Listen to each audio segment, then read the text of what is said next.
अखेर महानगरपालिकेचं बिगुल निवडणुकीचं वाजलेलं आहे. 15 जानेवारीला मतदान होणार असून कोल्हापूर आणि इचलकरंजी महायुती आम्ही एकत्र लढण्याचा निर्णय घेतलेला आहे.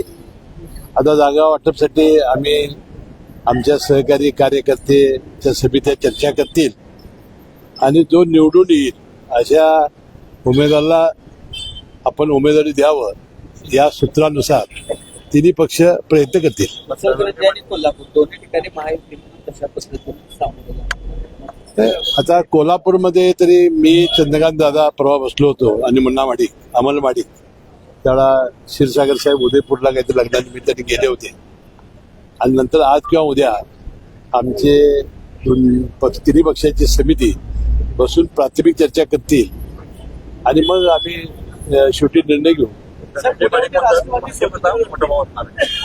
भारतीय जनता पक्ष देशाचा मोठा भाव आहे पण तो कोल्हापूरचाच नाही. पण कोल्हापूरमध्ये देखील काँग्रेस शिवसेना आणि भाजप एकत्र लढतील आणि राष्ट्रवादी स्वतंत्र लढेल अशा पद्धतीने कोल्हापूर महायुतीमध्ये शिवसेना आणि भाजप एकत्र लढतील आणि राष्ट्रवादी स्वतंत्र लढेल तशा पद्धतीने तयार.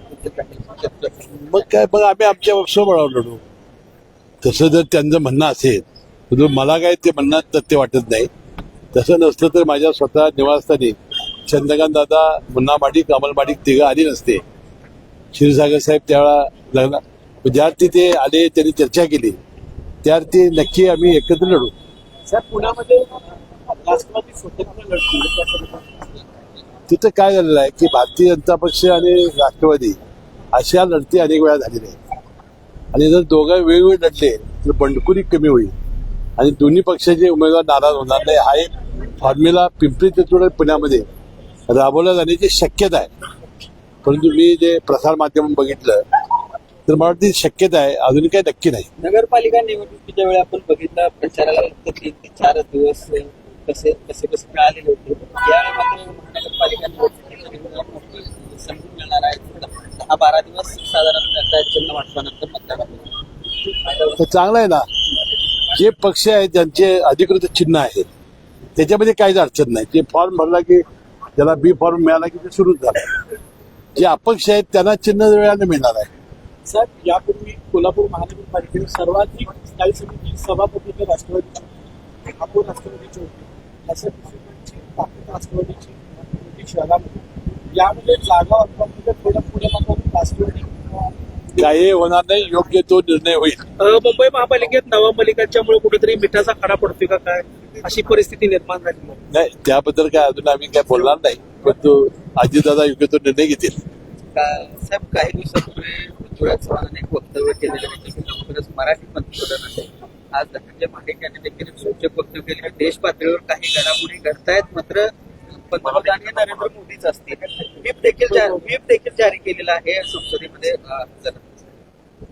अधिवेशन संपलं का चालू आहे अजून आहे? ठीक आहे, मला काही माहिती नाही. आता तुम्ही धनंजय माडकांनाच विचारला पाहिजे होतं कारण त्यांचीच अधिक माहिती आहे. आपल्याला काही माहिती नाही. पृथ्वीराज चव्हाणाने सुद्धा काय बोललेलं ते सुद्धा प्रसारमाध्यमात ऐकलं होतं परंतु अनेकांनी त्याचा इन्कार केलेला होता. ह्यातला आम्ही फार खेड्यातले आणि गल्लीतले कार्यकर्ते आहोत त्यामुळे आम्हाला एवढं दिल्लीतलं काय माहिती नाही. मटण थाळी, चिकन थाळी, स्पेशल गावरान चिकन थाळी इतकंच काय, ऑर्डरनुसार मुंडी रस्सा आणि खेकडा थाळी.